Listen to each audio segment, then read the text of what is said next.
ഇവിടെ ഇവരെ സംബന്ധിച്ചിടത്തോളം പരസ്യമല്ല എന്ന് വേണമെങ്കിൽ പറയാം. പക്ഷേ അവരുടെ ചില രാഷ്ട്രീയ അജണ്ടകളുടെ പരസ്യമാണ്.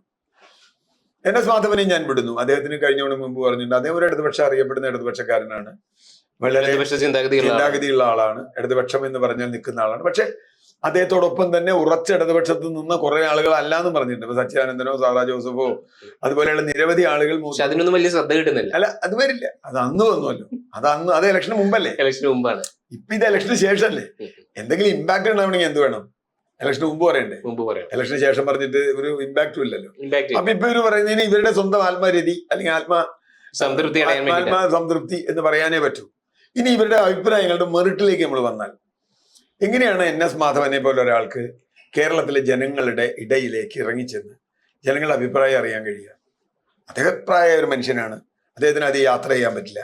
അദ്ദേഹത്തിന് അങ്ങനെ യാത്രയില്ല. കൂടി വന്നു കഴിഞ്ഞാൽ ഈ മീഡിയ കാണാം, സോഷ്യൽ മീഡിയ കാണാം, വായിക്കാം, അല്ലെങ്കിൽ വേറെ ഏതെങ്കിലും ഒഫീഷ്യലായ അദ്ദേഹം വളരെ ഉയർന്ന ഉദ്യോഗം വഹിച്ചിരുന്ന ഒരാളാണ് സെൻട്രൽ സർക്കാർ. AK ആന്റണിയുടെ സെക്രട്ടറി ആയിരുന്നു. അങ്ങനെയുള്ള ഒരു അർത്ഥത്തിൽ അദ്ദേഹത്തിന് വേണമെങ്കിൽ ചില ഇൻഫർമേഷൻ കിട്ടിയേക്കാം.